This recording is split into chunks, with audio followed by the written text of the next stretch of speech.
Telugu Desam party జాతీయ ఉపాధ్యక్షులు ప్రస్తుత రాజ్యసభ సభ్యులు సానా సతీష్ బాబు సోమవారం రాజ్యసభ ఎన్నికల నామినేషన్ను దాఖలు చేసిన సందర్భంగా కాకినాడలోని ఆయన కార్యాలయం వద్ద పార్టీ శ్రేణులు, నాయకులు, కార్యకర్తలు, అభిమానులు భారీ ఎత్తున సంబరాలు నిర్వహించారు. సానా సతీష్ బాబుకు మరోసారి రాజ్యసభ సభ్యత్వం దక్కడం పట్ల ఆనందం వ్యక్తం చేస్తూ పెద్ద సంఖ్యలో తరలివచ్చిన కార్యకర్తలు కార్యాలయ పరిసరాలను పండుగ వాతావరణం తలపించేలా మార్చారు.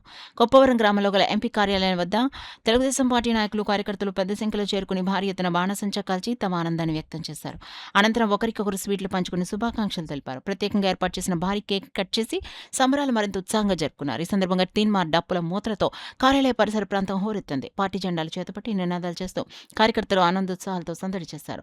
సానా సతీష్ బాబు పార్టీకి, ప్రజలకు అందిస్తున్న సేవలకు గుర్తింపుగానే మరోసారి రాజ్యసభకు అవకాశం లభించిందని నాయకులు పేర్కొన్నారు. ఆయన నాయకత్వంలో పార్టీ మరింత బలోపేతం కావాలని ఆకాంక్షించారు. ఈ సంబరాల్లో అరిగెల శ్రీనివాస్ బున్ని, జున్నూరు బాబ్జీ, దుర్గారావు, సిరియాలకొండ బాబు, శ్రీనివాస్, గింజాల శ్రీనివాసరావు, పెద్ద, కోటిపల్లి సతీష్, స్వామి, అజయ్, బండి నరేంద్ర కుమార్, ముత్యాల అనిల్ కుమార్, భద్రరావు, బొబ్బిలి గోవింద్, అంకన్రెడ్డి రామనాయుడు, చలపతి శేషు, సంగడి వీరబాబు, అక్షయ్, ప్రసాద్, దొరబాబు తదితరులు పాల్గొనగా పెద్ద సంఖ్యలో పార్టీ శ్రేణులు, నాయకులు, అభిమానులు హాజరై వేడుకలను ఘనంగా నిర్వహించారు.